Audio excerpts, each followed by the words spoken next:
सभी दर्शकों को मेरा प्यार भरा नमस्कार। दर्शकों, मैं आपका अपना वास्तु सलाहकार नवीन जोशी, बनबसा, उत्तराखंड से। दर्शकों, हमने लास्ट वीडियोज़ में जाना था 16 दिशाओं के बारे में, जिसमें 4 हमारी मुख्य दिशाएं थी, 4 दिशाएं थी। क्यों जाना था हमने दिशाओं के बारे में? वास्तु के लिए। क्या है वास्तु? वास्तु की उत्पत्ति कैसे हुई? आइए समझते हैं वास्तु के बारे में। जैसा कि नाम से पता चलता है, वास्तु वास करने योग्य स्थान। अब दर्शकों, इसमें ज़रूरी नहीं कि सिर्फ आपका शरीर ही कोई जगह पे वास करता है।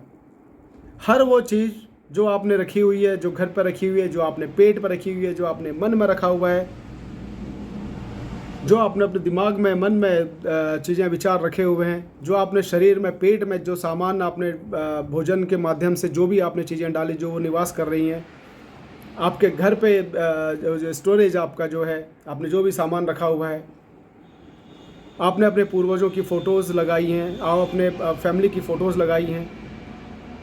कोई भी चीज़ जो वास कर रही है, वो किसी भी जगह, ये आप ऐसा नहीं कि आपने कोई फ़ोटो अगर टांग रखी है तो वो वास नहीं कर रही है, वो वास कर रही है वहाँ पे। अब वो वास कब नहीं करती है?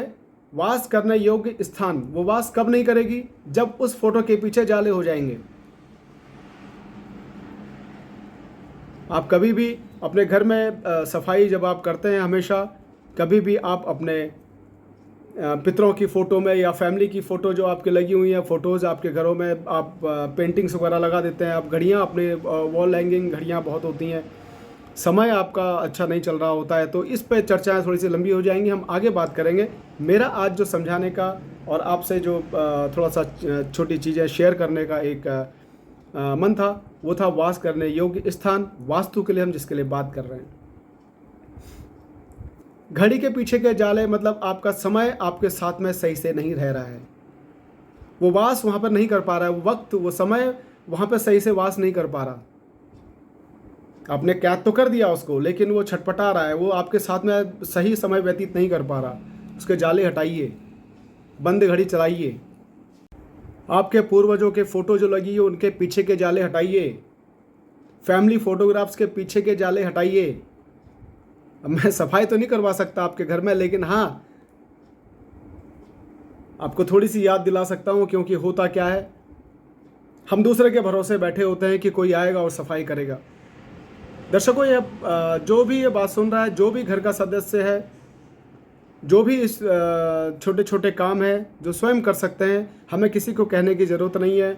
हम खुद उठें, उस फ़ोटो को आप निकालें, उन घड़ी को निकालें। बंद घड़ी में सेल डालना बहुत बड़ा काम नहीं है, लेकिन एक बंद घड़ी में सेल डालने के लिए भी आदमी इंतज़ार करता है कि कोई व्यक्ति, दूसरा व्यक्ति डालेगा। इन्हीं सब चीज़ों में आपका वक्त और रिश्ते दोनों ख़राब हो जाते हैं। फिर हम कोसते हैं अपने देवताओं को, अपनी किस्मत को। छोटी छोटी चीज़ें हैं, हम स्वयं ये चीज़ें कर सकते हैं।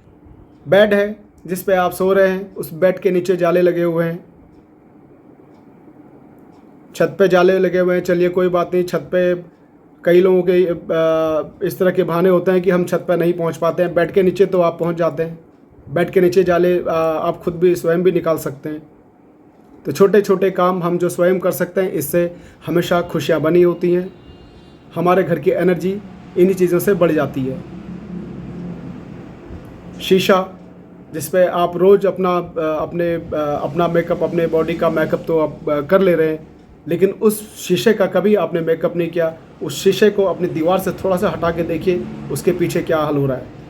उसकी एनर्जी वैसे ही ख़राब पड़ी हुई है। दर्शकों, इन छोटी छोटी चीज़ों के बारे में हम फिर आगे बात करेंगे, क्योंकि शीशा हमारा बहुत बड़ा मित्र है। हम शीशे के बारे में कभी आगे बात करेंगे। आप सिर्फ मैंने वो स्थान याद दिलाने की कोशिश किया जो आपके घर के अंदर ही ये सारे सामान हैं। वो वास तभी कर पाते हैं जब उनकी एनर्जी वहाँ पर अच्छी होती है। इसी प्रकार हमारा घर भी है, हमारा शरीर भी है। हम जिस घर पर रहते हैं, अगर हम शुद्ध होंगे, हमारे विचार शुद्ध होंगे, हमारा आहार शुद्ध होगा, तो हमारे विचार और सारी चीज़ें शुद्ध होंगी, तो हम खुद एनर्जाइज रहेंगे, सकारात्मक रहेंगे, एक दूसरे के लिए अच्छे रहेंगे, संबंध मीठे रहते हैं। तो आइए जानते हैं वास्तु की उत्पत्ति कैसे हुई। आज जिस कथा के बारे में हम सुनने जा रहे हैं वो कथा मत्स्य पुराण के अध्याय 252 से ली गई है। हमारे कई पुराणों में, कई ग्रंथों में, सारे वेदों में लगभग वास्तु की जानकारी दी गई है, कथाओं को सुनाया गया है, उनके बारे में बताया गया है। कुछ बुक्स आप खुद भी मंगा सकते हैं, पढ़ना चाहते हैं, वास्तु के बारे में जानकारी लेना चाहते हैं, मंगाइए, पढ़िए, अच्छी बात है। जिसमें मुख्य आपके ग्रंथ हैं विश्वकर्मा प्रकाश, सम्रांगण सूत्रधार, मनुष्यालय चंद्रिका। आइए दर्शकों, जानते हैं उस कथा के बारे में, वास्तु की उत्पत्ति के बारे में।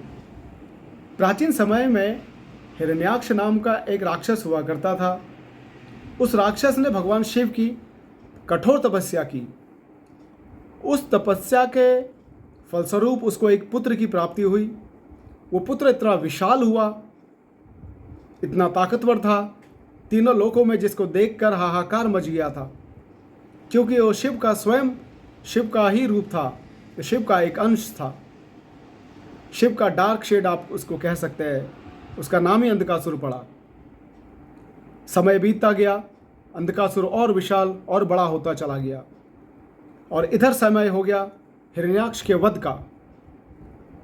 जैसे ही अंधकासुर को ये पता चलता है कि भगवान विष्णु ने बराह अवतार लेकर उसके पिता हिरण्याक्ष का वध कर दिया है, अंधकासुर बहुत आक्रोशित हो गया, और आक्रोश में आकर उसने सभी देवताओं को, जिसमें भगवान विष्णु, भगवान शिव को भी युद्ध के लिए उसने ललकार दिया। दर्शकों, ये युद्ध इतना भयंकर था कि जिसमें अंधकासुर को रत्ती भर तक चोट ना आई, और सभी देवताओं को उसने पराजित कर दिया। भगवान विष्णु को उसने बाहु युद्ध में हरा दिया, तो स्वयं भगवान शिव को युद्ध में आना पड़ा। भगवान शिव और अंधकासुर का ये युद्ध, बाहु युद्ध में, जो हजारों साल तक, कई सालों तक ये युद्ध चलता रहा। इसी युद्ध के कारण, इसी बाहु युद्ध के कारण भगवान शिव का जो पसीना हुआ, उस पसीने की एक बूंद पृथ्वी पर पड़ी, और उस पृथ्वी से एक महाभूत पैदा हुआ। और वो महाभूत इतना भयंकर था, इतना विशाल था कि अंधकासुर भी उसके सामने कुछ नहीं था।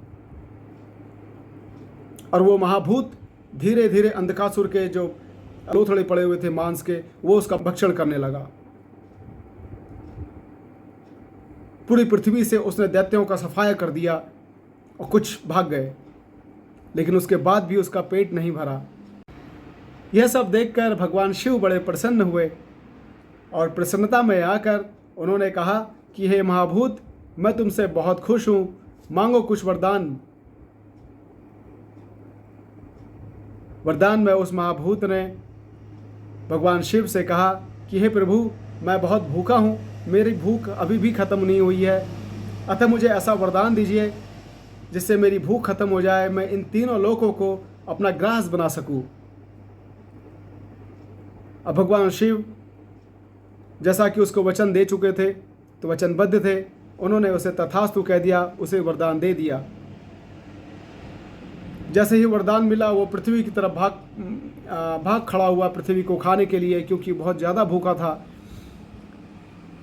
इससे सभी जगह, सब तीनों लोकों में हाहाकार मच गया। चाहे वो दानव जो बचे हुए भागे हुए थे उन पे, या देवताओं में हाहाकार मच गया।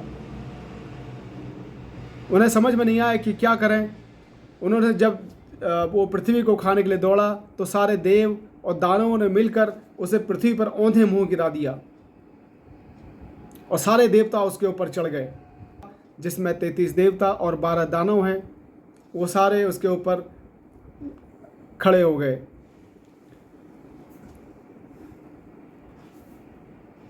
यह सब देखकर उस महाभूत को बहुत परेशानी हुई, क्योंकि वो उठ नहीं पा रहा था। अतः उसने भगवान ब्रह्मा जी से प्रार्थना की कि हे ब्रह्मा जी, हे प्रभु, मेरी तो कोई गलती भी नहीं है, मैंने तो शिव से जैसा मेरे को वरदान मिला, उस फलस्वरूप, उस वरदान के फलस्वरूप मैं पृथ्वी को खाने चला हूँ, क्योंकि मेरी भूख खत्म नहीं हो रही। मैं क्या करूँ, मेरी क्या गलती है इसमें प्रभु, मुझे क्यों दंड दिया जा रहा है। जब वो इस तरह से गिड़गिड़ाने लगा, ब्रह्मा जी को उस पर दया आई, और यहाँ उन्होंने उसको वरदान में ये दिया कि हे महाभूत, आज से तुम्हारा नाम वास्तु रहेगा। वास्तु का अर्थ वास करने योग्य स्थान। तुम्हारे ऊपर इतने सारे देवता वास कर रहे हैं, तो आज से तुम्हारा नाम वास्तु है। और तुम इसी तरह से पृथ्वी पे औंधे मुंह रहोगे, जिसमें तुम्हारा मुंह ईशान कोण की तरफ है, जो तुम्हारे पैर नैऋत्य कोण की तरफ हैं, तुम्हारा बायां शरीर का हिस्सा वायव्य की तरफ है और दायां हिस्सा पूरब और अग्निकोण की तरफ है।